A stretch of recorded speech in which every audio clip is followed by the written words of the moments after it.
Alright, so today we're going to be looking at a Nintendo DS Lite that does not read Game Boy Advance cartridges. I picked it up and it was fairly dirty. I cleaned it out just on the surface and it still wouldn't read any Game Boy Advance games. So it looks like today I will have to be opening it up and see if I can clean it and fix it from not reading any games. We will be needing a tri-wing screwdriver that is a 2.5. We're also going to be using a Phillips size 0 screwdriver.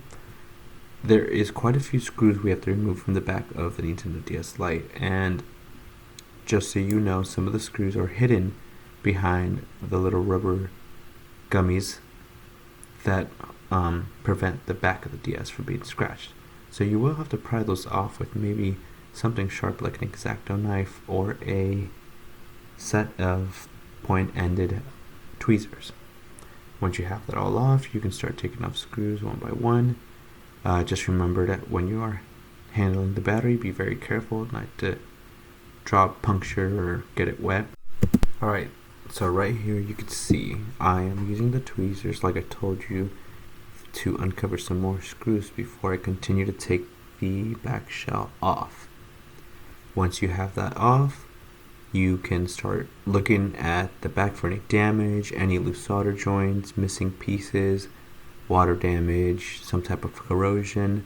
For me, it looked like there was maybe just surface dirt and dust.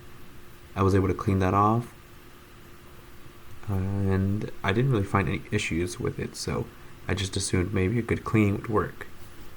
So after I opened this up, I just took a good look at it for quite a bit and made sure everything was okay.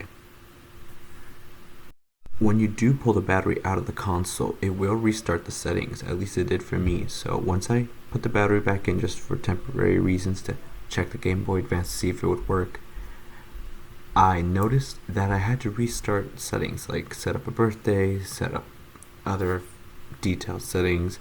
So you will have to do this, so just when you do clean it, maybe try it after a couple good cleaning attempts instead of after every first attempt. Otherwise it could be pretty tedious and could be time consuming.